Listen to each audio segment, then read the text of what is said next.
அனைவருக்கும் இனிய காலை வணக்கம். மற்றும் ஒரு ஞாயிற்றுக்கிழமை பொழுது உங்கள் அனைவரையும் மக்கள் சேவை நிகழ்ச்சியூடாக சந்திக்கின்றோம். இந்த வார மக்கள் சேவை நிகழ்ச்சியிலும் முக்கியமான ஒரு விடயம் பற்றி பேச போகின்றோம். மக்கள் சேவை நிகழ்ச்சி சாதனமாக சில விடயங்களை தெளிவுபடுத்துவதற்காக, சில விடயங்களில் விழிப்புணர்வு ஊட்டுவதற்கான நிகழ்ச்சியாக மக்கள் மத்தியில் பல்வேறுபட்ட விடயங்களுக்குரிய தெளிவுபடுத்தல்கள் வழங்கி வருகின்றது. அந்த வகையில் இன்று ஜூன் மாதம் 5ஆம் தேதி இன்று உலக சுற்றாடல் தினம். இன்றைய உலக சுற்றாடல் தினத்தில் உலக சுற்றாடல் தினம் பற்றியும் இந்த சூழல் மாசுபடுதல், இந்த சூழல் மாசுபடாமல் பாதுகாத்தல், இந்த சூழல் மாசுபடுவதனால் ஏற்படக்கூடிய பாதிப்புகள், இலங்கையில் தற்போது நிலைமை எவ்வாறு இருக்கிறது, இந்த வருட தொனிப்பொருள், இந்த வருடம் மக்கள் அவதானம் செலுத்த வேண்டிய விடயங்கள் என பல்வேறுபட்ட விடய பரப்புகளை இந்த வார மக்கள் சேவை நிகழ்ச்சி பேச தயாராக இருக்கிறது. இந்த வார மக்கள் சேவை நிகழ்ச்சியில் நாங்கள் கலையகம் அழைத்து வந்திருக்கின்ற அதிதிகளை பார்க்கலாம். இந்த சூழல் சம்பந்தமாக, சுற்றாடல் சம்பந்தமாக பேசுவதற்கு பொருத்தமான அதிதிகளை அழைத்து வந்திருக்கின்றோம். இலங்கை திறந்த பல்கலைக்கழகத்தின் சிரேஷ்ட விரிவுரையாளர் கலாநிதி FM நவாஸ்தீன் அவர்கள், வணக்கம். அதுபோல் ஏற்கனவே எங்களோட நிகழ்ச்சியில் இணைந்திருந்த காடு பேணுநர் என அழைக்கப்படுகின்ற வன பரிபாலன திணைக்களத்தின் காடு பேணுநர் MM அப்துல் மஜீத், வணக்கம். இவர்களோடு தான் இந்த வார நிகழ்ச்சியை நாங்கள் பேச போகிறோம். சுற்றாடல் தினம் இன்றைய தினம் அனுஷ்டிக்கப்படுகின்றது. இலங்கையை பொறுத்த வரைக்கும் ஒவ்வொரு வருடமும் ஜூன் மாதம் 5ஆம் தேதி உலக சுற்றாடல் தினமாக பிரகடனப்படுத்தப்பட்டிருக்கின்றது. நாங்கள் கலாநிதி FM நவாஸ்தீனிடமிருந்து ஆரம்பிக்கலாம். உலக சுற்றாடல் தினம் என்றால் என்ன? இந்த வருடம் இலங்கையை பொறுத்த வரைக்கும் என்ன மாதிரியான தொனிப்பொருள் முன்வைக்கப்பட்டிருக்கிறது? நீங்கள் கூறியது போல ஒவ்வொரு வருடமும் நாங்கள் ஜூன் 5ஆம் தேதி உலக சுற்றாடல் தினம் என்ற பெயரில் நாங்கள் உலக சூழல் தொடர்பான விழிப்புணர்வை பெறுவதற்காக ஒரு சுற்றாடல் தினத்தினை நாங்கள் அனுஷ்டித்து வருகின்றோம். உலக மக்களாகிய நாங்கள் இன்று பல்வேறு சூழல் பிரச்சனைகளுக்கு நாங்கள் முகம் கொடுத்து வருகிறோம். உதாரணமாக கூறுவதாகின் பச்சை வெட்டு விளைவு, பூகோள வெப்பமடைதல், கடல் நீர்மட்டம் உயர்வடைதல், அதே போன்று துருவ பனி பிரதேசங்கள் உருகுதல், ஓசோன் படை தேய்வு, இந்த நிலச்சீரழிவு, அதே போன்று அந்த பாலைவனமாதல், நீர்நிலைகள் மாசடைதல் போன்ற இன்னொரு பல்வேறு பிரச்சனைகளை நாங்கள் எதிர்நோக்கி வருகின்றோம். இவ்வாறான பிரச்சனைகள் நாடுகளுக்குள்ளும் அதே போன்று உலகளாவிய ரீதியிலும் இவ்வாறான பிரச்சனைகளுக்கு போதிய அளவு விழிப்புணர்வு காணப்படாதமையின் காரணமாக இவ்வாறான ஒரு தினத்தில் மக்களிடத்தில் போதிய விழிப்புணர்வை ஏற்படுத்துவதற்காகவும், அந்த சூழல் மாசடைதல் அல்லது சூழல் மாசடைதலை தடுப்பதற்கான வழிவகைகளை விரைவுபடுத்துவதற்காகவும் இந்த தினம் அனுஷ்டிக்கப்பட்டு வருகின்றது. இந்த இடத்தில் நீங்கள் கேட்கலாம், ஏன் ஜூன் 5இல் இந்த தினம் அனுஷ்டிக்கப்படுகின்றது என்று. இதற்கு சுவாரஸ்யமான ஒரு பின்னணி காணப்படுகின்றது. அதாவது 1972ஆம் ஆண்டு டிசம்பர் 15ஆம் தேதி ஐநா பொதுச்சபை ஜூன் 5ஆம் தேதி ஒவ்வொரு வருடமும் ஜூன் 5ஆம் தேதி உலக சுற்றாடல் தினம் கொண்டாடப்பட வேண்டும் என்று பிரகடனப்படுத்தியது. இதில் இன்னொரு விடயம் குறிப்பிடத்தக்க விடயம் என்னன்னு சொன்னால், இந்த ஜூன் 5இல் தான் UNEP என்று சொல்லப்படக்கூடிய யுனைடெட் நேஷன் அந்த என்வாயர்மெண்ட் ப்ரோக்ராம் என்று சொல்லக்கூடிய ஐக்கிய நாடுகள் சபையின் சுற்றாடல் நிகழ்ச்சி திட்டம் ஆரம்பிப்பதற்கான முதல் மாநாடு ஜூன் 5இல் நடைபெற்றது. இந்த ஜூன் 5ஐ ஞாபகப்படுத்தும் வகையில் தான் இந்த ஒவ்வொரு வருடமும் ஜூன் 5இல் உலக சுற்றாடல் தினம் ஒரு தெரிவு செய்யப்பட்ட தொனிப்பொருளின் அடிப்படையில் ஒவ்வொரு நாடுகளை தெரிவு செய்து அந்த உலக சுற்றாடல் தினம் அனுஷ்டிக்கப்பட்டு வருகின்றது. உதாரணமாக நாங்கள் சொல்வதாக இருந்தால், 1974ஆம் ஆண்டு ஒன்லி ஒன் எர்த் எனும் தொனிப்பொருளில் ஐக்கிய அமெரிக்காவில் இது நடைபெற்றது. அதே போன்று இன்னொரு ஆண்டு 1989 எடுத்துக்கொள்வோமாக இருந்தால் அதனுடைய தொனிப்பொருள் குளோபல் வார்னிங், பூகோள வெப்பமடைதல், பூகோள எச்சரிக்கை என்ற தலைப்பில் பெல்ஜியத்திலும், 2000ஆம் ஆண்டில் raise your voice not the sea level என்ற தொனிப்பொருளிலும், அதே போன்று 2015இல் 7 பில்லியன் ட்ரீம்ஸ், 7 பில்லியன் மக்களுடைய கனவுகள், 1 பிளானட் கன்சியூம் வித் கேர் என்ற தொனிப்பொருளிலும், இந்த வருடத்தில் அங்கோலா என்ற நாட்டில் zero tolerance for the illegal wild life trade என்ற தலைப்பிலும் தொனிப்பொருளிலும் இந்த வருடத்தில் இந்த உலக சுற்றாடல் தினம் அனுஷ்டிக்கப்படுகின்றது. அதாவது zero tolerance for the illegal wild life trade என்று சொல்கின்ற பொழுது, அதாவது உங்களுக்கு தெரியும், அண்மையில் உங்களுக்கு யூடியூப்பில் அல்லது டிவிகளில் நீங்கள் பார்த்திருப்பீர்கள், அதாவது கென்யாவில் பெருந்தொகையான யானை தந்தங்கள், அதே போன்று மிருகத்தினுடைய கொம்புகளை போட்டு எரித்ததை நாங்கள் பரவலாக பார்த்தோம். அதே போன்று இலங்கையிலும் கடந்த சில மாதங்களுக்கு முன் அவ்வாறான ஒரு யானை தந்தங்களை அவ்வாறு எரித்தார்கள். இது அந்த கென்யாவில் எரிக்கப்பட்ட அந்த யானை தந்தங்களுடைய தொகை உங்களுக்கு தெரியுமாக இருந்தால் நீங்கள் ஆச்சரியப்படுவீர்கள். 105 டொன் யானை தந்தங்களும் அதே போன்று 1.35 டொன் காண்டாமிருகங்களுடைய கொம்புகளும் எரிக்கப்பட்டன. இதுமே இதுவரையிலும் கண்டுபிடிக்கப்பட்ட இந்த பொருட்களில் மிக அதிகமாக காணப்படுது. இந்த 105 டொன் அந்த யானை தந்தங்களுக்காக 6500 யானைகள் கொல்லப்பட்டிருக்கின்றன. அதே போன்று 450 காண்டாமிருகங்கள் கொல்லப்பட்டிருக்கின்றன. இவ்வாறான வன விலங்குகளை அதாவது சட்டவிரோதமாக வேட்டையாடுதல் என்பதை தடுக்கும் முகமாகத்தான் இந்த வருடத்திலே தொழிற்பொருள் அமைந்து காணப்படுகின்றன. ஆக இந்த வன விலங்குகள் வன பாதுகாப்பு அப்படின்ற விடயம் மிக முக்கியமாக இருக்கிறது. குறிப்பாக சொல்ல போனால் இந்த வருடம் நாங்கள் பார்த்திருந்தோம், இயற்கையாக பல்வேறுபட்ட அனர்த்தங்களை நாடு சந்தித்திருக்கின்றது. மண் சரிவு, வெள்ளப்பெருக்கு போன்ற காரணங்களை கூட குறிப்பிடலாம். இவற்றுக்கெல்லாம் நாங்கள் இயற்கையை சபிப்பதை விட இந்த இயற்கை இவ்வாறு பால் போவதற்கு அல்லது இயற்கை இவ்வாறு வீணாக போவதற்கான காரணமானவர்களை சபிக்க வேண்டும் என்று கூட அண்மையில் ஜனாதிபதி அவர்கள் கூட கருத்துக்களை பதிவிட்டிருந்தார். ஆகவே இந்த சூழல் பாதுகாக்கப்பட வேண்டும். இந்த சூழல் சரியான விதத்தில் பேணப்படுகின்ற போதுதான் எங்களுடைய நாடும் சரி, இந்த உலகமும் சரி சரியான விதத்தில் இருக்கும். அப்படி இல்லைன்னு சொன்னால் பாதிப்புகள் மிக பாரியதாக இருக்கும் அப்படின்றதுக்கு அண்மைய வெள்ளப்பெருக்கு கூட ஒரு காரணமாக அமைந்திருந்த ஒரு உதாரணமாக நாங்கள் குறிப்பிடலாம் என்று சொல்லலாம். அந்த வகையில் நாங்கள் எம் அப்துல் மஜீத் அவர்களிடம் பேசலாம். இந்த வருட தொனிப்பொருளோடு எவ்வாறு நீங்கள் இணைந்து போக போன்றீர்கள்? உங்களுக்கு மிகப்பெரிய ஒரு பொறுப்பு இருக்கின்றது. இந்த வன பரிபாலனம் அப்படின்றது ரொம்ப ஒரு முக்கியமான ஒரு விஷயம். இலங்கையை பொறுத்த வரைக்கும் நாங்கள் கடந்த முறை பேசியிருந்த போது கூட ஒரு சில விஷயங்களை தொட்டு சென்றிருந்தோம். எந்த அளவு வனம் இலங்கையில் இருக்கின்றது, எப்படி பாதுகாக்கப்பட வேண்டும், காடுகள் எவ்வாறு அழிவடைந்து கொண்டு வந்தது, இப்போதைய நிலைமை, இந்த விடயங்களை பற்றி நாங்கள் பார்க்கலாம் இந்த சுற்றாடல். நன்றி தனராஜ் அவர்களே. இலங்கையை பொறுத்தளவில் வனவிலங்குகளை பாதுகாப்பதற்கு ஒரு திணைக்களமும் வனங்களை பாதுகாப்பு திணைக்களம் வேறாக இருந்து கொண்டிருக்கின்றது. ஆனால் 1907ஆம் ஆண்டு முதலாக வனத்தை பாதுகாப்பதற்கு ஒரு கட்டளை சட்டம் பிறப்பிக்கப்பட்டிருக்கின்றது. அது இலங்கை சுதந்திரம் அடைவதற்கு முன்பிலிருந்தே 1907ஆம் ஆண்டு 16ஆம் இலக்கு சட்டம் இயற்றப்பட்டிருக்கிறது, காடுகளை பாதுகாக்கும் நோக்கோடு.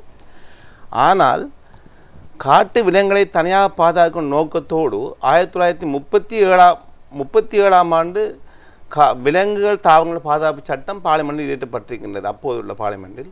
ஆனால் 1949ஆம் ஆண்டு தான் வன விலங்குகளை பாதுகாக்கிற திணைக்களம் தனியாக உருவாக்கப்பட்டிருக்கிறது. இந்த நோக்கம் என்னென்னு சொன்னால், சூழலில் வாழுகின்ற அனைத்து உயிரினங்களும் தமது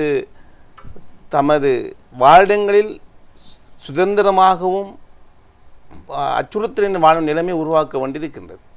இப்போ மேற்கூறப்பட்ட விரிவாளர்கள் பேசிய இந்த யானைகள், காண்டாமிருகங்கள் வாழ்வதற்கேற்ற வாழிடங்கள் அழிக்கப்பட்டு பாரிய பிரச்சனை நடந்து கொண்டிருக்கின்றது. வாழிடங்கள் அழிவதன் காரணமாக வாழிடத்திலான உயிரினங்கள் அழிகிற நிலைமை ஏற்பட்டு கொண்டிருக்கின்றது.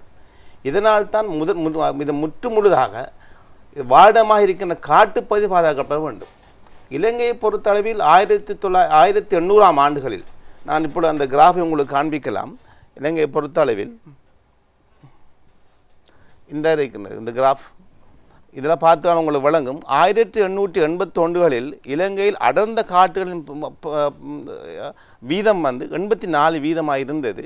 படிப்படியாக அப்பொழுது உள்ள சனத்தொகையின் வீதம் சனத்தொகை 2.8 மில்லியன். இது படிப்படியாக சனத்தொகை கூடிக்கொண்டு போய் இந்த இலங்கையில் 2010ஆம் ஆண்டு 21 மில்லியன் சனத்தொகை இருக்கும் பொழுது இலங்கையின் அடர்ந்த காடுகளின் தொகை 22% இருந்து இந்த கிராஃப் அழகாக காண்பிக்கின்றது. ஆகவே சனத்தை கூடும் பொழுது காட்டின் மீது ஏற்படுகின்ற ப்ரெஷ், அதாவது அதன் மேல் ஏற்படுகின்ற தாக்கம் அதிகரித்து கொண்டு போய் பார்க்கின்றோம். உண்மையில் சகோதரர் விரிவாளர் பேராசிரியர்கள் பேசிய இந்த விஷயம் என்னென்னு சொன்னால், இந்த சூழல் வெப்பமாதல், கடலின் நீர்மட்டம் உயர்தல் அனைத்துக்கும் முக்கிய ஒரு காரணம் என்று சொன்னால், சூழலில் கார்பன் ஒட்சைடு, கார்பன் மோனோஆக்சைடு என்று சொல்லக்கூடிய வாயுக்கள் உயர்வடைவதன் காரணமாகத்தான் வெப்பம் கூடிக்கொண்டு போகின்றது. இந்த கார்பன் ஒட்சைட்டை குறையக்கூடிய ஒரே ஒரு சாதனம் இந்த தாவரங்கள் அதை உள்வாங்கி ஒளித்தோப்பு மூலம் உணவாக மாற்றுவதன் காரணமாக அங்கே என்ன நடக்குன்னு சொன்னால், கார்பன் ஒட்சைடு மீதம் குறைக்கப்பட்டு ஒட்சிஜன் பிறப்பிக்கப்படுகின்றது, சுற்றால் தூய்மையாக்கப்படுகின்றது. இந்த நிலைமையில் தான் காடுகள் பாதுகாக்கப்பட வேண்டும். அது மட்டுமன்றி, இன்று நீங்கள் சொல்லினீர்கள், இப்போ வெள்ளப்பெருக்கை பற்றி பேசினீர்கள். அதாவது மழை நீர் நிலத்துள் உட்புகும் பொழுது அதுக்குரிய ஒரு வாழிடத்தை ஏற்படுத்தி கொடுக்கின்றதுக்கு முக்கிய காரணமாக இருக்கின்றது மரத்தின் வேர்கள். அதில் மரத்தின் வேர்கள் நிலத்தின் ஊடாக சென்று அங்கு நீர்களை சேமிக்கக்கூடிய தன்மை உருவாக்கும். இங்கு காடு அழிக்கப்படும் பொழுது இந்த நீர் உள்மட்டம் பூண்ட தன்மை குறைவடைந்து நீரோட்டம் நிலத்தின் மேல் ஓடுவதன் காரணமாக நீரோட்டம் அதாவது வெள்ளப்பெருக்கு நிலைமை ஏற்படுகின்றது. அது மட்டுமன்றி நீர் சென்ற வழிகளின் சுற்றாடுகளை மக்கள் வேறு பாவனைகளுக்கு, அதாவது இன்றைக்கு பார்க்குறோம் தாழ்நிலங்களை நிரப்பி, தாழ்நிலம் ஒரு வாழிடம், அங்கும் சில தாவரங்கள் வாழ்கின்றன, அதெல்லாம் நிறைக்கப்பட்டு மண் போடு நிறைக்கப்பட்டதன் காரணமாக எங்களுடைய நீர் செல்கின்ற வழிகள் அடைக்கப்படுவது ஒரு காரணத்துக்கு காரணமாக வெள்ளப்பெருக்கு பார்க்கின்றோம். எனவே இலங்கையை பொறுத்தவரை நாங்கள் மிக முக்கியமாக எங்களுடைய சனத்தொகையோடு போட்டி போடும் நிலைமை ஏற்பட்டு கொண்டிருக்கிறது. எங்களுடைய காட்டின் பரப்பு குறைவடைகின்றது. இதை எங்களுடைய அதிமிகு ஜனாதிபதி அவர்கள் மிகவும் கரிசனை கொண்டு இலங்கையின் தற்போதுள்ள காட்டின் மொத்த வீதம் 29.7 வீதமாகும். இந்த காட்டின் வீதத்தை அதிகரிக்கும் நோக்கத்தோடு இந்த வன பரிமாண திட்டத்துக்கு ஒரு பாரிய ஒப்படுத்திருக்கின்றார்கள். 2020ஆம் ஆண்டு குறைந்தது இலங்கையின் காட்டின் சதவீதத்தை இலங்கையின் மொத்த நிலப்பரப்பில் 32% மாற்ற வேண்டும் என்ற ஒரு துணிப்பொருள் எங்கள் திணைக்களம் இயங்கிக் கொண்டிருக்கின்றது. ஆக மிகப்பெரிய ஒரு இலக்கு நிர்ணயிக்கப்பட்டிருக்கின்றது. அதுக்கு பொதுமக்களுடைய ஒத்துழைப்பும் கண்டிப்பாக வேண்டும். இந்த சட்டவிரோதமான செயற்பாடுகள் தடுத்து நிறுத்தப்பட வேண்டும். அதுபோல ஏனைய விடங்களில் என்ன மாதிரியான ஒத்துழைப்புகள் பொதுமக்கள் தர வேண்டும் அப்படின்ற விஷயத்தையும் நாங்கள் நிகழ்ச்சியில் தொடர்ந்து நாங்கள் பேசலாம். குறிப்பாக இந்த சூழலை பாதுகாப்பதற்கான பல்வேறு திணைக்களங்கள், பல்வேறு அமைப்புகள், அரசாங்கம் அப்படிலாம் இருக்குது அப்படின்னு சொல்லி ஒரு எண்ணப்பாட்டில் மக்கள் எல்லாம் தங்களுடைய செயற்பாடுகளை சரியாக செய்யாமல் இருக்கின்றதை காணக்கூடியதாக இருக்கின்றது. சூழல் அப்படின்றது ஒவ்வொருவரும் சேர்ந்து பாதுகாக்க வேண்டிய ஒரு விடயமாக இருக்கும். ஆக குறிப்பாக நாங்கள் உங்கள்கிட்ட கேட்டுக்கொள்கிற விஷயம், இந்த நிகழ்ச்சிகளின் தெளிவுபடுத்தலின் ஊடாக நாங்கள் உங்களுக்கு சொல்ல வருவது, ஒவ்வொரு தனி மனிதனும் இதில் பங்களிப்பை செலுத்த வேண்டும். அது எந்த மாதிரியான பங்களிப்பு, என்னென்ன விடயங்களை வழங்கணும் அப்படின்றத நாங்கள் தொடர்ந்து பேசலாம். அதே நேரம் கலாநிதி எஃப்எம் நவாஸ்தீன் அவர்களும் ஒரு விஷயம் கேட்கலாம். அதாவது சூழல் அப்படின்ற விஷயத்துக்குள்ள, சூழல் என்றால் என்ன அப்படின்ற விஷயத்துக்குள்ள என்னென்ன விடயங்கள் உள்ளடங்குது, அதன் முக்கியத்துவம் பற்றி நாங்கள் மக்களுக்கு ஒரு தெளிவுபடுத்தலை வழங்கினோம். இந்த மாதிரியான நிகழ்ச்சியில் நாங்கள் சூழல் என்றால் என்ன என்பது தொடர்பாகவும் அதனுடைய பிரதான கூறுகள் தொடர்பாக விளங்கிக் கொள்வது மிக முக்கியமான ஒரு அம்சமாக காணப்படுகின்றது. அதாவது எங்களை சூழ உள்ள, அதாவது உயிரினங்களை சூழலில் இருக்கக்கூடிய அனைத்து வகையான அம்சங்களையும் நாங்கள் சூழல் என்று சொல்லலாம். அதாவது நாங்கள் வரைவிலக்கணப்படுத்தி சொல்வதாக இருந்தால், உயிரினத்தை சூழ இருக்கக்கூடிய பௌதிக மற்றும் இரசாயன மற்றும் உயிரின அம்சங்கள் அனைத்தையும் நாங்கள் சூழல் என்று சொல்கிறோம். ஒரு நூலில் நான் வாசித்த ஞாபகம் இருக்கின்ற ஜோர்ஜ் தம்பியாப்பிள்ளை அவர்கள் சூழலை ஆக்குகின்ற மூலக்கூறுகள் 4 அடையாளப்படுத்தி கூறுகின்றார். அதாவது தரை தோற்றமும் வடிகாலும், 2வது வானிலையும் காலநிலையும், 3வது பாறை மண் கனியங்கள், 4வது இயற்கை தாவரங்களும் வனவிலங்குகளும். இந்த 4 அம்சங்களும் தான், இந்த 4 அம்சங்களும் ஒன்றோடு ஒன்று இணைந்து இடையறாத ஒரு இடைத்தொடர்பினை கொண்டிருக்கின்றன. இந்த 4 அம்சங்கள், இந்த 4 பிரதான கூறுகளுடைய அந்த கூட்டு அமைப்பைத்தான், அல்லது அந்த கூட்டைத்தான் நாங்கள் கூறுவோம். அதாவது ஒரு பிரதேசத்தினுடைய சூழலாக காணப்படுகின்றது. நாங்கள் ஏதாவது இந்த 4 அம்சங்களிலும் ஏதாவது ஒரு விடயத்தில் நாங்கள் ஏதாவது ஒரு பாதிப்பை அல்லது ஒரு விளைவினை ஏற்படுத்துவதாக இருந்தால் அனைத்து மற்ற அம்சங்களும் பாதிப்புக்குள்ளாகின்றன. உதாரணமாக எங்களுக்கு காலில் முள்குத்தினால் கண்ணில் நீர் வடிவது போல இந்த 4 அம்சங்களிலும் 4 பிரதான கூறுகளிலும் ஏதாவது ஒரு விடயத்தில் நாங்கள் பாதிப்பை ஏற்படுத்துகின்ற பொழுது மற்ற விடயங்கள் பாதிப்புக்கு உள்ளாகின்றன. உதாரணமாக ஓசோ அவர்கள் கூறிய ஒரு கூற்று இங்கு ஞாபகம் வருகின்றது. அதாவது வண்ணத்து பூச்சியின் சிறகடிப்பு கூட ஒரு பாரிய மாற்றத்தை, அதாவது சூழல் பாரிய ஒரு பிரதேசத்தில் புயலை உண்டாக்கவும் இன்னொரு பிரதேசத்தில் தென்றலை உருவாக்குவதற்கும் காரணமாகின்றது என்று கூறுகின்றார். ஆக இந்த வகையில் நாங்கள் பார்க்குகின்ற பொழுது இந்த சூழல் காரணிகளில் சூழல் மாசடைவதற்கு பிரதானமாக அமையக்கூடிய பல்வேறு காரணங்கள் காணப்படுகின்றன. ஏற்கனவே எங்களுடைய சகோதரர் கூறியது போல, அதாவது மிக முக்கியமான காரணி அந்த விரைவாக அதிகரித்து வரக்கூடிய சனத்தொகை. இந்த சனத்தொகை விரைவாக அதிகரித்து வருவதன் காரணமாகத்தான் இந்த சூழலில் பாரிய பிரச்சனைகள் காணப்படுகின்றன. முதல் காரணி அதுதான்.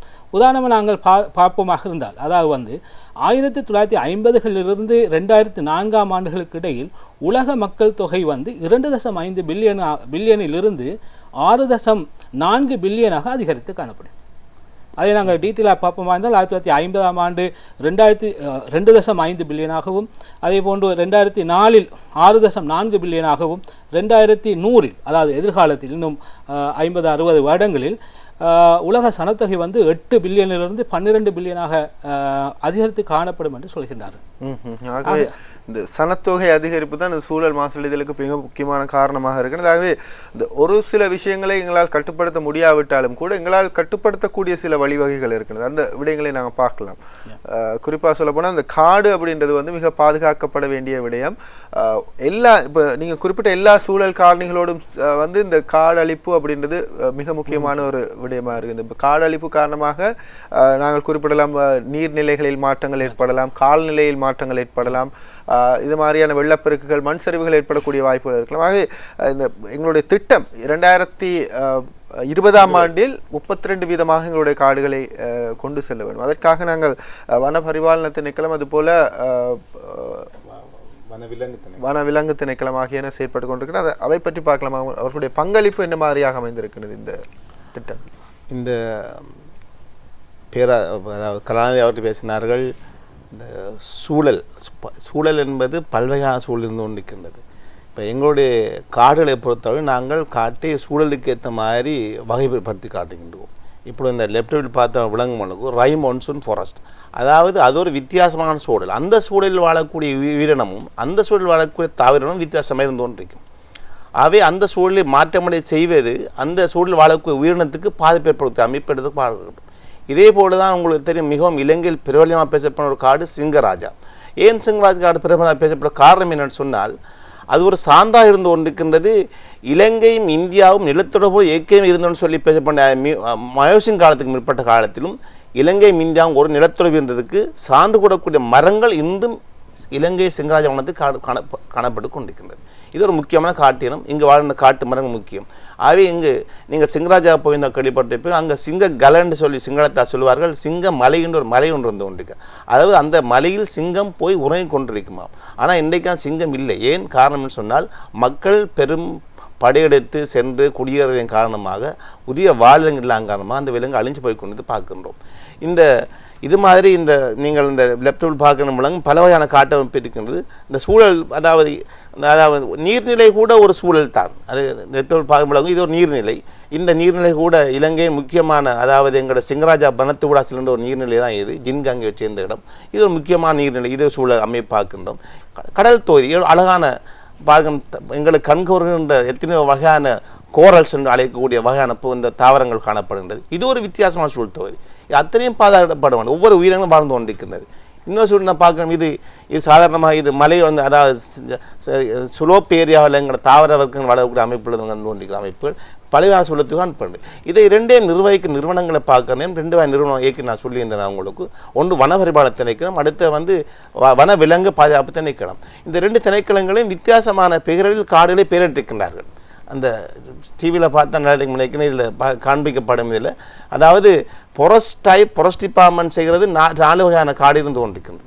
அதை பார்க்க நாங்கள் கன்சர்வேஷன், அதாவது இதை பார்க்குற போது நேஷனல் ஹெரிட்டேஜ், இது இலங்கையில் மிகவும் பேர் போன ஒரு காடு. அதான் சிங்கராஜ வனத்தை பேசிக் கொண்டிருக்கின்றோம். அடுத்து சில முக்கியமான காடு இலங்கையில் இருந்து கொண்டிருக்கின்றது. அதாவது நக்கல்ஸ், அதாவது கந்துக்கரை சொல்லக்கூடிய நக்கல்ஸ், கண்டி மாத்திரையை சேர்ந்த டிஸ்ட்ரிக்ட் இருக்கின்ற காடு மிக முக்கியமான காடு. அது இலங்கையில் பிரபலமாக பேசப்படுற காடு. அது கன்சர்வேஷன் பண்ண, அதாவது தமிழ் சொல்லும் பொழுது அது பாதுகாக்கப்பட்ட வேளாண் சொல்லப்படும். மேலும் சில காடுகளுக்கு ஒதுக்கப்பட்ட காடுன்னு சொல்லி, இந்த காடுகளில் ஒவ்வொரு காட்டையும் பொறுத்து நாங்கள் மக்கள் நடமாட்டங்கள் தவிர்க்கப்பட்டிருக்கின்றது. அதே போல் வைல்ட் லைஃப் டிபார்ட்மெண்ட் பரிபாலிக்கின்ற காடுகள் இருக்கின்றது. அங்கே பல வகையான ஸ்டிக் நேச்சர் ரிசர்வ். அங்கே அந்த ஏரியாவுக்கு யாருமே பிரவேசிக்க முடியாது. அங்கே விலங்குகள் மட்டும்தான் வாழணும். அங்கே யாரையும் போயிடலாம் நிலைமை இருக்குது. சரி, நேஷனல் பார்க் இருக்குது. அதாவது நேஷனல் பார்க்கில் விலங்குகள் இருக்கும், தாவரம் இருக்கும். மக்கள் அதை போய் அதை பார்வையிட்டு அதை அனுபவிக்கக்கூடிய சந்தோஷம் இருக்க நிலைமையாக காண்பிக்கானது. மேலும் சில இடங்கள் நேச்சுரல் ரிசர்வ்னு சொல்லி, இது ஒவ்வொரு காற்று தன்மைக்கு ஏற்ப, அதாவது அது சொல்கிற எப்படின்னு சொன்னால் அந்த என்வாயர்மெண்ட் சென்சிட்டிவ் ஏரியாஸ், அந்த ஏரியாவுக்கு ஏற்ப காடுகளை பிரித்து அதை நாங்கள் முகாமைத்துவம் செய்கின்றோம். ஏன்னா அந்த காடுகள் நிலைக்க வேண்டும். இதனால் பல பிரயோஜனங்கள், அதாவது எங்களுக்கு தேவையான அதாவது ஆயுர்வேத வைத்தியங்கள் செய்வதற்கான மூலிகைகள் அங்கே அந்த காட்டிலிருந்து புறப்படுகின்றது. அது மட்டும் இல்லாமல் எங்களுக்கு தேவையான எங்களுக்கு தேவையான அனைத்து சில உற்பத்தியான, இப்போ உதாரணத்துக்கு கொண்டு அந்த இப்போ நீங்கள் பரவலாக பேசப்படுற ஒரு வல்லப்பட்டன்னு சொல்லக்கூடிய ஒரு ரஷ்யன் ஒன்றை பற்றி அடிக்கடி பேசப்படுவது முக்கியமான ஒரு இது இலங்கையிலே உலகத்திலே ஒரு யுனிக், அதாவது ஒரு உலகத்திலே ஒரு பேர் போன இதுதான் இலங்கையில் உள்ள வல்லப்பாட்டை. இதில் பெறுமதி மிகவும் விலை கூடியது. ஏன்னா இதனிலிருந்து பல வகையான நோய்களை தீயக்கூடிய மருந்துகள் அணிவிக்கப்படும் சொல்லி இப்போ பேராசை கண்டுபிடிச்சு கொண்டிருக்கிறார்கள். ஆக இப்படிப்பட்ட ஒரு பெருமையான மரங்கள் இது என்ன சொன்னால் இந்த நீ சொன்ன மாதிரி இந்த துணிப்பொருள் அதாவது 0 to என்ன சொன்னீங்க பேராசை நீங்கள் அந்த விஷயத்தை zero tolerance for wildlife illegal wildlife ஏன்னு சொன்னால் இந்த இல்லீகல் ரேட்ஸும் காரணமாக இந்த விலங்குகள் அழிக்கிற மாதிரி தாவரங்கள் அழிஞ்சு போய் கொண்டிருக்குது. எதிர்காலத்தில் இந்த தாவரங்களாக பெறக்கூடிய எங்களோட பிரயோசனங்கள் மருந்து வகைகள் கூட எங்களுக்கு பெறக்கூடிய நிலைமை ஏற்படும். அதனால் இந்த 2 திணைக்களமும் மிகவும் பாதுகாப்பாக இருந்து இந்த வன விலங்குகளையும் வனத்தில் உள்ள மரங்களையும் பார்த்து முயற்சி சென்று கொண்டிருக்கிறது. இலங்கையில் நாங்கள் இது சம்பந்தமாக ரெட் லிஸ்ட்னு ஒரு லிஸ்ட் ஒன்று எங்களோட அமைச்சால் தயாரிக்கப்பட்டு இந்தந்த லிஸ்ட்டில் வல்னரபிள்னு சொல்லி என்டேஞ்சர், அதாவது இது அழிஞ்சு கொண்டு போய் கொண்டிருக்கு, இது அழிவை எதிர்பார்த்து கொண்டிருக்குது, இதில் பாதுகாப்புன்னு வகைப்படுத்தி காட்டிக்கிறோம். நாங்கள் அதுவே நாங்கள் உலக சுற்றாடல் தினத்தில் அந்த சூழல் பற்றிய விடயங்களை பார்த்து கொண்டிருக்கின்றோம். இலங்கை நிலவரம் என்ன மாதிரி இருக்கின்றது, உலக நிலவரம் என்ன மாதிரி இருக்கின்றது, மக்கள் தங்களுடைய தனிப்பட்ட ரீதியில் என்ன மாதிரியாக இதற்கு பங்களிப்பை வழங்க வேண்டும் அப்படின்ற விஷயங்களை நாங்கள் பேசிகிட்டு இருக்கோம். உலக சுற்றாடல் தினம் இன்று அனுஷ்டிக்கப்பட்டு கொண்டிருக்கிறது. நிச்சயமாக இந்த வருடத்துக்கு ஒரு முறை இவ்வாறான தினங்கள் அனுஷ்டிக்கப்படுவது அந்த வருடம் முழுவதுமாக அந்த செயற்பாட்டை முன்னெடுத்து செல்வதற்கான ஒரு உந்து சக்தியை வழங்குவதற்காகவும் ஒரு விழிப்புணர்வை ஏற்படுத்துவதற்காகவும் இருக்கின்றது. ஆகவே இன்றைய ஊடகங்கள் நிறைய விடயங்களை முன்வைத்துக் கொண்டிருக்கின்றது. இன்றைய நிகழ்ச்சியிலும் கூட நாங்கள் இந்த சுற்றாடல் தினத்தையொட்டி சூழல் எவ்வாறு பாதுகாக்கப்பட வேண்டும் அப்படின்ற விஷயங்களை பேசிட்டு இருக்கோம். கலாநிதி FM நவாஸ்தீன் அவர்களும் கேட்கலாம், இந்த மாசடைதல் என்றால் என்ன அப்படின்ற கேட்டகரியில் என்னென்ன விஷயங்கள் வரும், அதுபோல சூழல் பிரச்சனைக்கு இட்டு செல்லும் காரணிகள் என்னவாக இருக்குது? சிறந்த கேள்வி. அதாவது நாங்கள் முதலாவது மாசடைதல் என்றால் என்னென்ன பார்க்குகின்ற பொழுது, அதாவது எம்மை சூழல் இருக்கக்கூடிய காற்று, நீர், மண், அதே போன்று நாங்கள் உண்ணக்கூடிய உணவு ஆகியவற்றில் மனித உயிர்களுக்கும் அதே போன்று பிற உயிர்களுக்கும் பங்கம் விளைவிக்கக்கூடிய விளைவுகள் காணப்படுமாக இருந்தால் அதை நாங்கள் மாசடைதல் என்று சொல்கிறோம். இவ்வாறான மாசடைதலின் மூலமாக என்ன நடைபெறும் என்று சொன்னால், அதாவது மனிதன் அதே போன்று ஏனைய உயிரினங்களுடைய வாழ்க்கைக்கு உதவக்கூடிய அந்த தன்மை சில நேரங்களில் இடையூறு விளைவிக்கப்படும், அல்ல அதனுடைய தரம் குறைக்கப்படுவதாக காணப்படும். அதே போல் இந்த மாசடைதலின் காரணமாக அந்த வன விலங்குகளுடைய வாழ்க்கை, அதே போல் மனிதனுடைய சுகாதாரம், அதே போல் அவனுடைய சொத்துக்கள் அல்லது செல்வங்கள் பாதிக்கப்படக்கூடியதாக அல்ல டேமேஜ் ஆகக்கூடிய தன்மையாக காணப்படும். அதே போல் இன்னும் ஒரு அம்சம் மாசடைதல்னு சொல்லுகின்ற பொழுது இரைச்சல். அது இப்போ நாங்கள் அன்றாடம் அதாவது பல இடங்களில் அந்த காணக்கூடிய வெளிப்புற சத்தத்தின் மூலமாக அல்லது உள்புற சத்தத்தின் மூலமாக ஏற்படக்கூடிய அந்த இரைச்சலின் காரணமாகவும் இந்த சூழல் மாசடைதல் ஏற்படுகின்றது. இந்த சூழல் மாசடைதல் பொதுவாக நீர், நிலம், சகல தொகுதிகளிலும் பாதிப்பை ஏற்படுத்தக்கூடியதாக காணப்படும். இதுக்கு இட்டு செல்லக்கூடிய காரணங்கள் நான் ஏற்கனவே இப்போ சுட்டி காட்டியிருந்தேன். முதலாவது காரணி விரைவாக அதிகரித்து வரக்கூடிய உலக சனத்தொகை. அதே மாதிரி குறிப்பிட்டு காட்டக்கூடிய ஒரு அம்சம் என்னன்னு சொன்னால், அதாவது தற்காலத்தில் காணப்படக்கூடிய வருடாந்த வளர்ச்சி வீதம் 1.25 வீதத்தில் காணப்படுகின்றது. அதாவது ஒரு நாளைக்கு 2,19,000 மக்கள் உலக சனத்தொகையில் சேர்ந்து வருகின்றார்கள். அதை நாங்கள் ஒரு வருடத்துக்கு நாங்கள் பார்த்தோம்னு சொன்னால் 80 மில்லியன் மக்கள் ஒரு வருடத்தில் உலக சனத்தொகையில் சேர்ந்து வருகின்றார். பொதுவாக பார்க்கின்ற பொழுது உலக சனத்தொகை அதிகரிப்பது பொதுவாக ஒரு பிரச்சனைக்குரிய விஷயம் இல்லை. எங்கே அது பிரச்சனைக்குரியதாக வருகின்றது என்று சொன்னால் சமனற்ற பரம்பல். அதாவது உலக சனத்தொகை நாங்கள் எடுத்துக்கொள்கின்ற பொழுது அவர்கள் பரம்பிருக்கக்கூடிய அந்த தன்மையை நாங்கள் பார்க்கின்ற பொழுது 19% மக்கள் மட்டும்தான் வளர்ச்சி அடைந்த நாடுகளில் காணப்படுகின்றார்கள். மிகுதி 81% மக்கள் வளர்ச்சி அடைந்து வரக்கூடிய அல்லது 3ஆம் உலக நாடுகளில் காணப்படக்கூடியதாக காணப்படுகின்றது. அதே போல் அதே நேரத்தில் பார்க்கின்ற பொழுது இந்த செல்வமும் வருமானமும், உலகத்தில் காணப்படக்கூடிய செல்வமும் வருமானமும் 85% செல்வமும் வருமானமும் இந்த வளர்ச்சி அடைந்த நாடுகளில் குவிந்து காணப்படுகின்றன. மிகுதி 15% செல்வம் தான் இந்த வளர்ச்சி குறைந்த நாடுகளில் காணப்படுகின்றன. ஆகவே இந்த 81% மக்கள், வளர்ச்சியடைந்த நாடுகளில் வாழ்ந்து வரக்கூடிய 81% மக்கள் 15% செல்வமும் அதே போன்று வருமானமும் காணப்படக்கூடிய நாடுகளில் காணப்படுவதன் காரணமாக உங்களுக்கு விளங்கியிருக்கும் வறுமை இயல்பாகவே காணப்படும். இந்த வறுமையின் காரணமாக இந்த சூழலை மாசுபடுகின்ற அல்லது மாசுபடுத்துகின்ற நடவடிக்கைகள் நிலையாக காணப்படுகின்றது.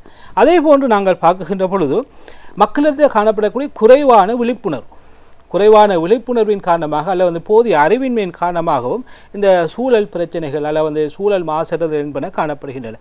இதன் காரணமாக என்ன நடக்குது என்று சொன்னால், உலகளாவிய ரீதியில் எங்களுடைய வனவிலங்கு பரிபாலன திணைக்களத்தில் வந்திருக்கக்கூடிய அந்த பணிப்பாளர் சொல்லியது போல காடழிப்பு உலகளாவிய ரீதியில் இது ஒரு பிரச்சனை. இலங்கையில் மட்டுமல்ல, உலகளாவிய ரீதியில் அயனமலை காடுகள் விரைவாக அழிக்கப்பட்டு வருகின்றன. அதே போன்று அதிக அளவிலான வள நுகர்வு மிக கூடுதலாக காணப்படுது. அதிகளவான வள நுகர்வு இந்த சூழல் பிரச்சனைகளுக்கு இட்டு செல்லக்கூடிய காரணியாக காணப்படுகின்றது. இது அல்லாமல் அண்மை காலத்தில் கண்டுபிடிக்கக்கூடிய, அதாவது அறிஞர்கள் சொல்லக்கூடிய ஒரு விடயம்தான், அதாவது இந்த பொருட்கள் சேவைகளை சந்தை விலையை நிர்ணயிக்கின்ற பொழுது அந்த பொருட்கள் சேவைகள் அந்த சூழலுக்கு பாதிப்பு ஏற்படுத்துகின்ற அதனுடைய பெருமதியையும் இந்த சந்தை விலையில் சேர்க்காமல் விட்டதும் ஒரு காரணியாக சுட்டி காட்டுகின்றார்கள். அவ்வாறு நாங்கள் போடுவதாக இருந்தால், அதாவது சூழலுக்கு அந்த பொருட்களையும் சேவைகளையும் உற்பத்தி செய்கின்ற பொழுது ஏற்படுகின்ற அந்த சூழலுக்கு ஏற்படுகின்ற பங்கத்துக்குரிய அந்த செலவினத்தையும் நாங்கள் அந்த பொருட்கள் சேவைகளை அந்த மக்களிடம் அறவிட்டிருந்தால் இந்த ஒரு போதிய அளவு விழிப்புணர்வு இருந்திருக்கும் என்று அறிஞர்கள் சுட்டி காட்டுவதை நாங்கள் இங்கு குறிப்பிட்டு காட்ட வேண்டும். ஆக இந்த சூழல் மாசுபடுதல் சம்பந்தமாக ஒரு தாக்கம் மக்களுக்கு நேரடியாக உடனடியாக தெரியாதன் காரணமாக அவங்க அதில் பெரிய அக்கறை செலுத்துறதில்ல. குறிப்பாக வீடுகளில் இருக்கிற ஒரு மரத்தை வெட்டுவதனாலும் சரி, அப்படி இல்லாட்டி அந்த வீடுகளை கட்டுகின்ற போது அந்த நிலத்தை தெரிவு செய்வதிலும் சரி, நேரடியாக ஒரு தாக்கம் இல்லாதனால் அவர்கள் அந்த விடயத்தில் கவனம் செலுத்துறதில்லை. குறிப்பாக இந்த காடுகளை பற்றி பேசுகின்ற போது நகரப்புறங்களில் வாழ்கின்றவர்களுக்கு, அப்படி இல்லாட்டி நகரப்புறங்களை அண்டிய பகுதியில் வாழ்கின்றவர்களுக்கு இந்த காடுகளின் முக்கியத்துவம் அப்படின்றது ரொம்ப ஒரு தேவையில்லாத விஷயமாக படலாம். ஆனால் மனிதன் சுவாசிக்கின்ற ஒவ்வொரு நிமிடமும் கூட இந்த காடுகளுடைய பங்களிப்பு இருக்குது அப்படின்றது தான் உண்மையாக சுட்டிக்காட்டப்பட வேண்டிய விஷயம். சூழலை பொறுத்த வரைக்கும் இந்த காடுகளுடைய முக்கியத்துவம் ரொம்பவும் தேவையாக இருக்கிறது. ஆகவே MM அப்துல் மஜீத் அவர்களும் நாங்கள் கேட்குறோம், இந்த காடுகளுடைய பாதுகாப்பதற்கான உங்களுடைய திட்டங்கள் எவ்வாறு இருக்கிறது, உங்களுடைய அந்த இலக்கை நோக்கி பயணிக்கிறதுக்காக நீங்கள் என்ன மாதிரியாக செயற்பாடுகளை முன்னெடுங்கள்? நல்ல ஒரு விஷயத்தை தொட்டு சென்றீர்கள். உண்மையில் நகரப்புறங்கள் வாழ்கின்ற மக்களுக்கு காட்டின் பிரயோஜனம் விளங்குவது குறைவு, உண்மையான விடயம். ஆனால் நகரப்புறம் வாழ்ந்த மக்களுக்குத்தான் காடு அவசியமாக இருக்கின்றது. ஏன்னு சொன்னால் நகரப்புறத்தில் தான் வாகன புகை அதிகம், இண்டஸ்ட்ரி அதாவது கைத்தொழில் பேட்டைகள் அதிகம். ஆகவே அங்கு உற்பத்தியாக்கப்படுற கார்பன் ஆக்சைடு, கந்தக ஆக்சைடு போன்ற அசாத்தியமான வாயுக்களை அழிப்பதற்கு ஒரு பொருத்தமான அமைப்பு காடுகள். இலங்கை எங்களுடைய வனப்பரப்பாளத்தின் இதை பற்றி சிந்தித்து, அதாவது ஏர்பன் ஃபாரஸ்ட்ரி, அதாவது நகரமயமாக்கல் ஃபாரஸ்ட்ரி என்ற அமைப்புகள் நாங்கள் முழுதாக பாதை ஓரங்களில் மரங்களை நடுதல், அரச நிறுவனங்களில் உள்ள இடங்களில் முடியுமான வெற்றிடங்களில் மரங்களை நடுதல், அழகுகளுக்காக அதாவது டெக்கரேட் ட்ரீஸ்ன்னு சொல்லக்கூடிய மரங்களை நடுதல், இப்படி இந்த முயற்சியின் காரணமாக நகரப்புறங்களில் அதிகமான அதாவது மர வகைகளை வளர்க்கக்கூடிய நாங்கள் நிகழ்ச்சியை பார்த்துக்கொண்டு நீங்கள் பார்த்துக்கொண்டிருப்பீர்கள். அண்மையில் நீங்கள் அநேகமான பாதை ஓரங்களில் இப்பொழுது நாங்கள் அதாவது சிறிய மரங்கள் நாட்ட முடியாத ரூட் போல் செய்யக்கூடிய, அதாவது பெரிய மரத்தை சுற்றி அதில் வேறு இறங்காமல் பாதுகாக்கப்பட்டு மரம் பெரிதாக வளர்ந்து இருப்பினா கொண்டு நாங்கள் நாட்டுறதை பார்த்து கொண்டிருப்பீங்க. இது ஒரு இலங்கையில் ஒரு நல்ல ஒரு நிகழ்ச்சியாக நடந்து கொண்டிருக்கிறது. இது எங்களோட 2020ஆம் ஆண்டு நாங்கள் எதிர்பார்க்கிற டார்கெட்டில் குறிப்பிட்ட பகுதி இந்த நகரம் பகுதிகளில் உள்ள பாதை ஓரங்களில் மரம் நாட்டுவது முக்கிய நிகழ்ச்சியாகும். அடுத்தது நாங்கள் முக்கியமான விஷயம் என்னென்னு சொன்னால், நகர மக்களுக்குத்தான் மரத்தின தேவை கூடுதலாக இருந்து கொண்டிருக்கிறது. அவர்கள் எதிர்பார்க்கப்படுற மரம், கிராம மக்கள் அவங்க தங்களோட தேவையை பூர்த்தி செய்வதற்கு ஏதோ கிடைக்கின்ற ஒரு விலை குறைந்த அமைப்புள்ள மரங்களை பயன்படுத்துவார்கள். ஆனால் நகர மக்கள் அப்படி இல்லை. நீங்கள் சொல்லுகின்ற அந்த உலர்வலையை காட்டு மரங்கள் மிகவும் பெருமதி வாய்ந்தது. உதாரணமாக நாங்கள் சொல்லுவோம், இலங்கையை பொறுத்தவரை கருங்காலி, முதிரை, பாலை, விளின்னு சொல்லக்கூடிய மிகவும் பெருமதி வாய்ந்த மரங்களை கொண்டு அவர்கள் தங்களுடைய வீட்டு தளபாடங்கள், கதவுகள், அலுமாரிகள் போன்று செய்வதற்காக பயன்படுத்துகிறார்கள். இதனால் அழிக்கப்படுவது உலர்வலைய காடுகள். இதில் பெருமதி விளங்குவதில்லை. இதுதான் உண்மையான தாற்பயம். இதனால் அங்கே பார்க்கின்ற பொழுது இந்த வருட 90 நான் பார்த்தபோது காட்டு, அதாவது 0 த்ரெட்டன் டு ஸ்பீசிஸில் பார்க்க இலங்கையில் உள்ள அமைப்பில் பார்க்க உங்களுக்கு நான் இந்த ஸ்க்ரீனில் காட்டலாம். இலங்கையில் உள்ள விலங்குகளை பற்றிய விவரங்கள் நான் சொல்கிறேன். இது பார்த்தா அழகாக விளங்கும். இலங்கையில் பொதுவாக காணப்படுற மெமல்ஸ்ன்னு சொல்லக்கூடிய அமைப்பில் அந்த மெமல்ஸ் என்ன எப்படி முளையூட்டிகள் பொதுவாக 95 மொத்தம் காணப்படுகின்றது. அது 21 இலங்கை போன்ற சுற்றால் உள்ள இலங்கை, இந்தியா, பங்களாதேஷ் நகரங்களில் காணப்படும் எண்டமிக் ஸ்பீஸாக இருந்து கொண்டிருக்கிறது.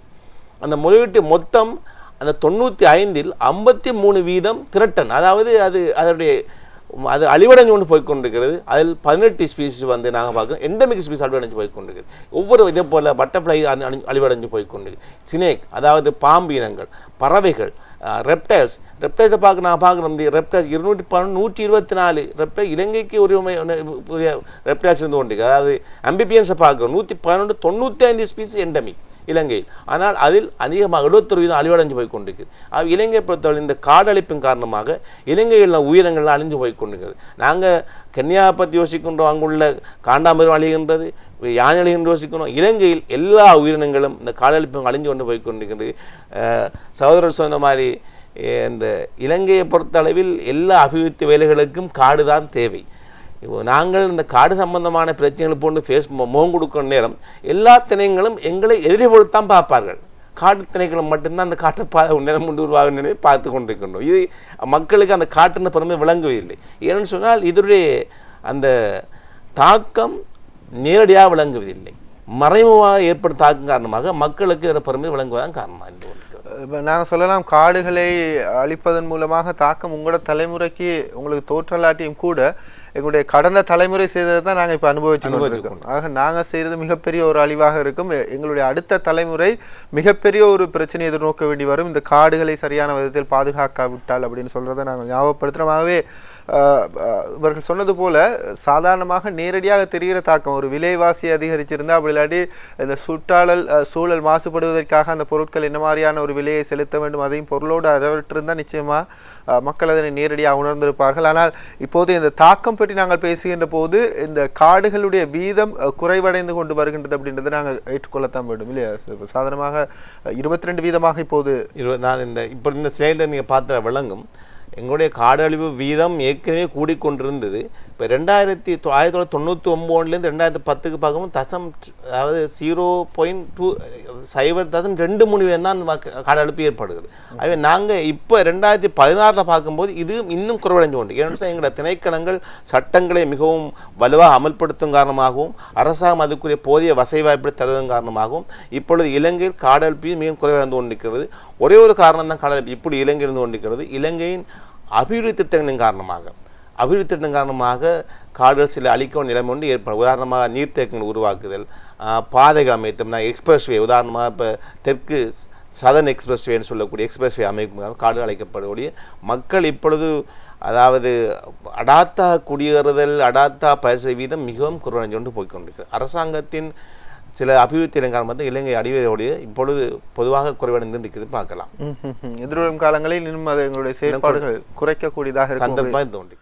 கலாநிதி எஃப்எம் நவாஸ்தீன் அவர்கள் கேட்கலாம், இந்த சூழல் மாசடைதல் மூலம் ஏற்படக்கூடிய விளைவுகள் பற்றி நாங்கள் மக்களுக்கு தெளிவுபடுத்தும். நல்ல ஒரு கேள்வி. அதாவது சூழலில் மனிதனுடைய தாக்கத்தின் காரணமாக பல்வேறு பிரச்சனைகளுக்கு நாங்கள் முகம் கொடுத்து வருகின்றோம். அவ்வாறான பிரச்சனைகள் ஒரு சிலவற்றை நாங்கள் பார்க்கின்ற பொழுது நேரடியாக இல்லாவிட்டாலும் ஒரு முக்கியமான விடயம் நட்போசனையாக்கம் என்று சொல்கின்ற பொழுது நாங்கள் இந்த விவசாய பயிற்சிகள் செய்கின்ற பொழுது நாங்கள் பல்வேறு பசலைகளை அல்லது வளமாக்கிகளை நாங்கள் போடுகின்றோம். அவை நீரினால் கழுவப்பட்டு நீர்நிலைகளில் சேர்வதன் காரணமாக என்ன நடக்குதுன்னு சொன்னால் நட்போசனையாக்கம் நடைபெறுகின்றது. இந்த நட்போசனையாக்கத்தின் காரணமாக அதாவது உயிர் சூழலையும் அதே போன்று மனிதர்களிடத்திலும் தேவையில்லாத அல்லது விரும்பத்தகாத விடயங்கள் உருவாகுவதை நாங்கள் பார்க்கலாம். இரண்டாவது இன்னும் ஒரு பிரச்சனை காணப்படுகின்றது, அக்யூமுலேஷன் என்று சொல்லப்படக்கூடிய திரட்சி அடைதல் சொல்கின்ற பொழுது சில நச்சுப் பொருட்கள் சூழல் தொகுதியில் போசனை மட்டங்களில் சேர்கின்ற பொழுது அல்லது உணவு சங்கிலில் சேர்கின்ற பொழுது அதனுடைய அளவு செறிவுத்தன்மை படிப்படியாக அதிகரித்து செல்லும். இதைத்தான் நாங்கள் திரட்சி அடைதல்னு சொல்லுவோம். உதாரணத்துக்கு நாங்கள் சொல்லுவதாக இருந்தால் எல்லாருக்கும் மாணவர்களுக்கு அல்லது பொதுவாக எல்லாருக்கும் தெரிஞ்ச விஷயம், நாங்கள் டிடிடி பவுடர் பாவிக்கிறது. இது நாங்கள் நீர்நிலைகளில் சேர்கின்ற பொழுது உதாரணமாக 0.00025 ppm என்று சொல்லுவோம். இந்த அளவு நாங்கள் நீர்நிலையை சேர்க்குகின்ற பொழுது அதனை தாவர பிளாந்தான்கள் உண்ணுகின்றன. அந்த தாவர பிளாந்தான்களை உண்ணுகின்ற விலங்கு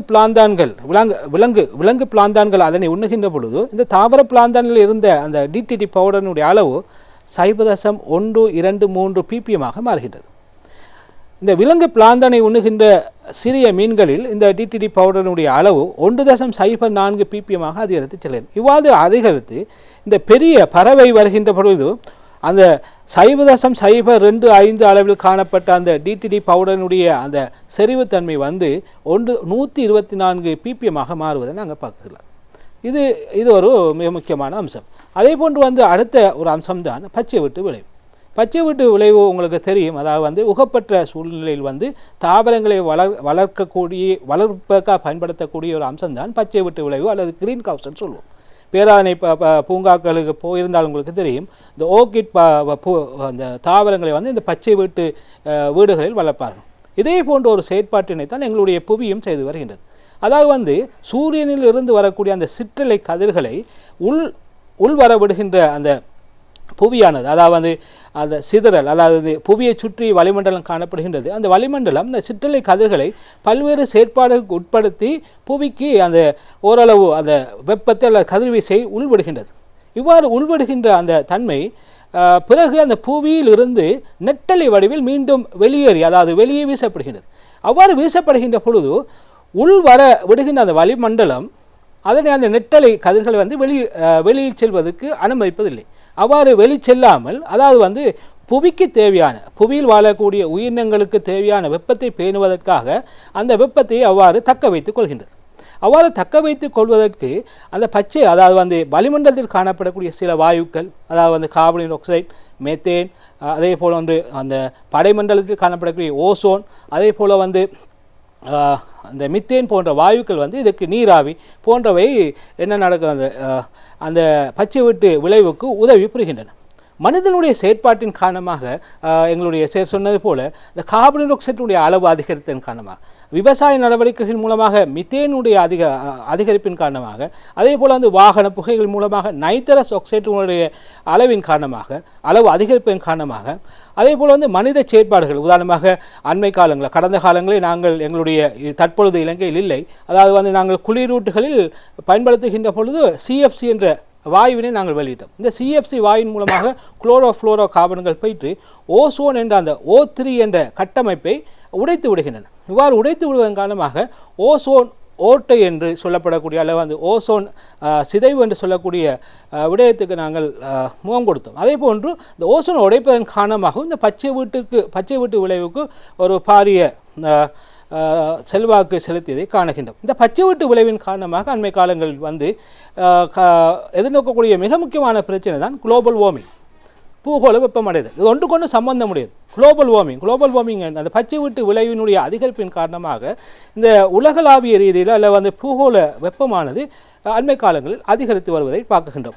இவ்வாறு அதிகரிப்பின் காரணமாகத்தான் இந்த துருவ பனிக்கட்டி பிரதேசங்கள் உருகுதல், அதே போன்று துருவ பனிக்கட்டி பிரதேசங்கள் உருகுவதன் காரணமாக கடல் மட்டம் உருகுதல், இந்த கடல் மட்டத்தினுடைய அந்த உயரம் அதிகரித்தல், கடல் மட்டத்தினுடைய தன்மை அதிகரிக்கின்ற பொழுது அந்த கடல் நீர் உள்ளுக்குள் வருகின்ற பொழுது அந்த கரையோர பிரதேசங்கள் உவர்ப்படைதல், அவ்வாறு உவர்ப்படைவதன் காரணமாக அந்த கரையோர பிரதேசங்களில் உள்ள தாவர பல்வகைமை அழிவடைதல், அதே போன்று அந்த கடல் நீர் உள்ளுக்கு வருவதன் காரணமாக நிலம், அதாவது நிலம் மாசடைவதன் காரணமாக நிலச்சீரழிவு ஏற்படுதல், இவ்வாறான பல்வேறு ஒன்றோடு ஒன்று பின்னி பிணைந்த அம்சங்களுக்கு நாங்கள் முகம் கொடுத்து வருவதை நாங்கள் பார்த்து கொண்டிருக்கின்றோம்.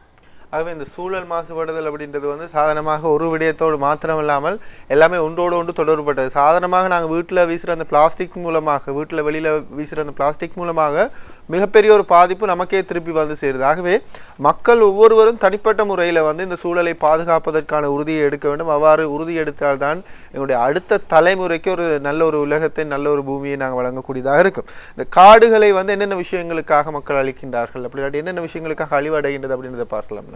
நான் அந்த விடயத்துக்கு வரும் முன்னால் கலாநிதி அவர்கள் சொன்ன ஒரு விஷயத்தை மக்களை விளங்கப்படுத்த விரும்புகின்றேன். ஓசோன் படை என்றால் என்ன? ஓசோன் படை எங்களுடைய புவி, எங்களுடைய வளிமண்டலத்தை சுற்றி இருக்கின்ற ஒரு வளையமாக கேடியமாக இருந்து கொண்டிருக்கிறது. இது சூரியனிலிருந்து வரக்கூடிய எங்களுக்கு தீங்கு விளையக்கூடிய கதிர்களை தடுக்கின்ற ஒரு வளையமாக இருந்து கொண்டிருக்கு ஓசோன் படை. இந்த ஓசோன் படையில் சௌர சோதனை மாதிரி சிஎஃப்சி வாயு மூலமாக ஓட்டை ஏற்படும் பொழுது அந்த ஓட்டை ஊடாக புவியை வந்தடைகின்றது சூரியன் வருகின்ற எங்களுக்கு தீங்கு விளையக்கூடிய கதிர்கள். இதை தடுப்பு தான் இந்த ஓசோன் படை. இது முக்கியமான படை. இந்த படை எங்களுக்கு அழியும்னு சொன்னால் சூரியனிலிருந்து நேரடியாக எங்களுக்கு ஆபத்துடைய கதிரெல்லாம் மனிதர்களுக்கு தோல் புற்று நோய் சம்பந்தமான அதிகமான நோய் ஏற்பட வாய்ப்பு காணப்படுது. ஆகவே அந்த படையை பாதுகாக்க வேண்டியது ஒவ்வொரு மனிதனுடைய கடமையாக இருந்து கொண்டு இருக்கின்றது. நீங்கள் கேட்ட கேள்விக்கு வருகின்றேன். நான் என்னுடைய இந்த கம்ப்யூட்டரில் இருந்து கொண்டிருக்கின்றது, இலங்கையில் ஏன் காடு அழிக்கப்படுகின்றது? இங்கே பார்த்தாலும் வழங்கப்படுகின்றோம் development the large scale agriculture scheme, அதாவது விவசாய நிலங்களை விஸ்தரிக்கும் நோக்கத்துக்கு காடு அழிக்கப்படுகின்றது. அடுத்தது ஷிஃப்டிங் கல்வி, சேனக்கள், அதாவது நான் கேள்விப்பட்ட சேனை பயிற்சிகிற காரணமாக மக்கள் தன்னுடைய மாறி மாறி மாறி காலத்துக்கு ஏற்ற மாதிரி காடு அழித்து கொண்டு சேனை பயிற்சிகிறது. அடுத்து நாங்கள் பார்க்குறோம் வந்து இந்த சேனல், அதாவது நீர் வாய்க்கால் உருவாக்குறது, இப்படி பல வகையான அமைப்பில் காட்டில் செய்யப்படுற காட்டு மரங்களில் தான் விளைபொருட்களை அதாவது ஒரு முறை இல்லாமல் அகற்றுறது. இதனால் இன்னும் பார்க்குறாங்க வந்து இப்போ அண்மையில் இப்போ ஏதோ இந்த அதாவது இந்த மினி ஹைட்ரோன்னு சொல்லக்கூடிய சிறு சிறு நீர்மின் நிலையங்கள் உற்பத்தி செய்வதன் காரணமாக காடு அழிக்கப்போ அதுவும் காரணமாக இருந்து கொண்டிருக்கிறது. இது பல வகையான அமைப்பில் காட்டில் பிரயோஜனம் பெறுவதாக மக்கள் யோசிக்கிறார்கள் ஒழிய இந்த காட்டை பாதுகாக்க சிந்திப்பதே இல்லை. இதான் ஏற்படைய விளைவுகள் என்ன அதையும் நாங்கள் பார்க்க அடுத்த சிலையிலும் பார்த்து கொண்டு நாங்கள் ஹேபிடேட் லாஸ், அதாவது இந்த எங்களோட சகோதரர் பேரா சொன்ன மாதிரி இந்த விலங்குகள் அழிவதற்குரிய முக்கியம், அதாவது வாழ்விடங்கள் அழிவடைகின்றது, அது அல்லது வாழ்விடங்களில் அதில் தரம் குறைவடைந்து போய்கொண்டிருக்கிறது, அல்லது வாழ்விட உதாரணத்தான் நான் சொன்ன ஏற்கனவே அதாவது சதர்ன் ஹைவே உருவாக்கப்படுற நேரம் வாழிடம் 2 துண்டாக்கப்படுகின்றது. அவை இந்த சைட்டிலிருந்து மற்ற சைட்டுக்கு விலங்குகள் மூவ் பண்ணி அங்கே வாழ்க்கை நடத்தக்கூடிய அமைப்பெல்லாம் மறைக்கப்படுகின்றது. இது மட்டுமே நாங்கள் பார்க்கின்றோம். இதன் காரணமாக தீங்கு விளையக்கூடிய விலங்குகள், அதாவது இப்போ நீங்கள் பாதியம் சொல்லக்கூடிய ஒரு தாவரம் பரவலை கொண்டிருக்கிறது. இது ஒரு இலங்கையில் ஏனைய தாவரங்கள் அழித்து அதை முன்னேறி கொண்டிருக்கிறது. இப்படி பலவான அமைப்பில் இலங்கைக்கு பாதிப்பு ஏற்படுத்தி கொண்டிருக்கின்றது. அது மட்டும் இல்லாமல் நாங்கள் கடைசி சொல்லி வந்தபடி இன்க்ரீஸிங் ஆஃப் ஹியூமன் பாப்புலேஷன், அதாவது மனித அந்த சனத்தொகை அதிகரிப்பும் ஒரு பாரிய பாதிப்பை ஏற்படுத்தி கொண்டிருக்கிறது.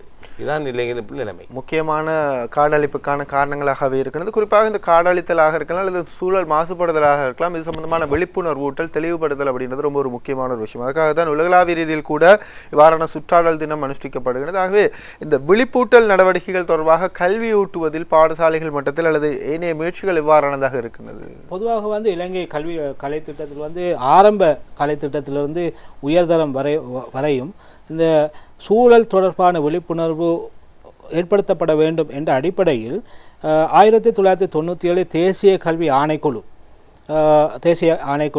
அந்த மாணவர்களிடத்தில் வளர்த்தெடுக்கப்பட வேண்டிய பிரதான தேர்ச்சிகளை அடையாளம் கண்டது. 1999 அதன் பிறகு 2003 அதனுடைய அந்த திருத்தங்களை வெளியிட்டது.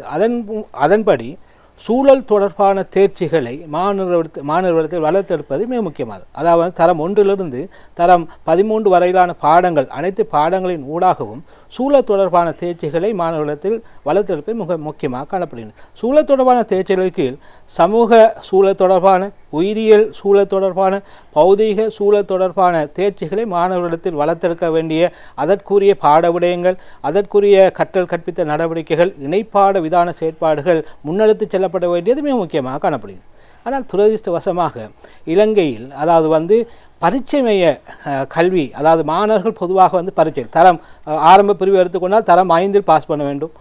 அதை இடைநிலை கல்வி எடுத்துக்கொண்டால் தரம் 10 அந்த தரம் 11 ஓலவலை பாஸ் பண்ண வேண்டும். அதே போன்று உயர்தரத்தை பாஸ் பண்ண வேண்டும். அந்த பரீட்சை மையத்தை நோக்கி அவர்களுடைய கவனத்தை குவிப்பதன் காரணமாக இந்த பாட நூல்களில் உட்படுத்தப்படுகின்ற அந்த விடயங்களை உள்ளளவில் மனதளவில் அவர்கள் எடுத்துக்கொள்வது இது ஒரு துரதிர்ஷ்டவசமான விடயம். ஆசிரியர்களும் மாணவர்கள் வந்து பரீட்சையில் அதாவது வந்து பெறுபேறுகளை கூட்டுவதற்காக வழி நடத்துகிறார்களே தவிர இது தொடர்பாக அதாவது வந்து இந்த தேர்ச்சிகள் தொடர்பாக மாணவர்களை இட்டு செல்லக்கூடிய சில அந்த காரியங்களில் அல்லது செயற்பாடுகளில் மாணவர்கள் ஈடுபடுத்த தவறுகிறார். உதாரணமாக நாங்கள் கூறுவதாக இருந்தால் பெரும்பாலான ஆசிரியர்களுக்கு கவலைக்குரிய விடயம், அதாவது இந்த கலை திட்டத்தில் உள்ளடக்கப்பட்டிருக்கக்கூடிய 7 பிரதான தேர்ச்சிகளை கேட்டால் ஒரு சில ஆசிரியர்கள் தான் கூறுவார். சகல ஆசிரியர்களும் அந்த 7 அந்த தேர்ச்சிகளையும் ஒழுங்காக கூறுகின்ற அந்த தன்மை குறைவாக காணப்படுகின்றது. ஆகவே வந்து விழிப்புணர்வு ஏற்படுத்தப்பட வேண்டியது மிக முக்கியமானது.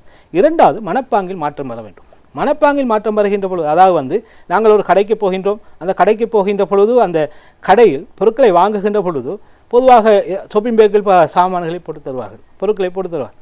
எத்தனை பேர் அதனை வேண்டாம் என்று சொல்லிவிட்டு நாங்கள் எடுத்துச் செல்கின்ற கூடைகளை நாங்கள் எடுத்துச் செல்கிறோம். ஆகவே வந்து அந்த விழிப்புணர்வு ஏற்படுவது போல மனப்பாங்கில், அதாவது ஒவ்வொரு வீடுகளிலிருந்தும் இந்த சூழலை பாதுகாப்பதற்கான நடவடிக்கைகள் ஒவ்வொரு மனிதனிடத்திலிருந்தும் ஒவ்வொரு வீடுகளிலிருந்தும் ஆரம்பிக்கப்படும். அவ்வாறு ஆரம்பிக்கப்படுமாக இருந்தால் அதாவது வந்து ஒரு சூழல் பாதுகாப்பு வந்து ஒரு மிக முக்கியம். அதாவது அந்த பாதுகாப்பு என்ற அந்த விடயம் வந்து ஒரு இலகுவானதாக காணப்படும். இது தொடர்பாக பல கவிஞர்கள் வந்து தங்களுடைய நிறைய கவிதைகளை இந்த கவிதைகள் மூலமாக மக்களுக்கு எடுத்து சொல்லியிருக்கிறார்கள். உதாரணமாக சொல்வதாக இருந்தால் வைரமுத்து அண்மையில் ஒரு புத்தகத்தில், அதாவது வந்து நிற்பதுவே நடப்பு நான் நினைக்கிறேன் அந்த புத்தகத்திலே ஆகும், சாய நீர் கலந்த நதிகள் முதலில் நிறமிழந்தன, பின்பு நீரிழந்தன, சில நதிகளை அகழ்ந்ததால் தண்ணீர் கசிவதில்லை, வெண்ணிற குருதி இன்று கழிவு நீர் கலந்து கருப்பானது.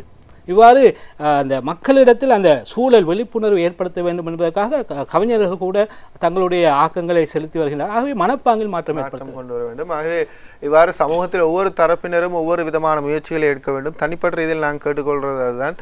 சாதாரணமாக எங்களுடைய நிகழ்ச்சியின் மூலமாக மக்களுக்கான தெளிவுபடுத்தல்களை வழங்குகிற அதே நேரம் மக்கள் அதில் தெளிவு பெற வேண்டும் என்பதில் நாங்கள் ஒரு தேவைப்பாடோடு உறுதியோடு விடயங்களை முன்வைக்கின்றோம். ஆகவே இன்றைய நிகழ்ச்சியில் கலந்து கொண்டு இந்த சூழல் பற்றிய சுற்றாடல் தினம் பற்றிய தெளிவுபடுத்தல்களை எங்களுக்கு வழங்கிய திறந்த பல்கலைக்கழகத்தின் சிரேஷ்ட விரிவுரையாளர் கலாநிதி FM நவாஸ்தீன், அதுபோல வனப்பரிபாலன திணைக்களத்தின் காடுபுயினர் MM அப்துல் மஜீத், இருவருக்கும் எங்களுடைய நன்றிகளை தெரிவிக்கின்றோம். நன்றி.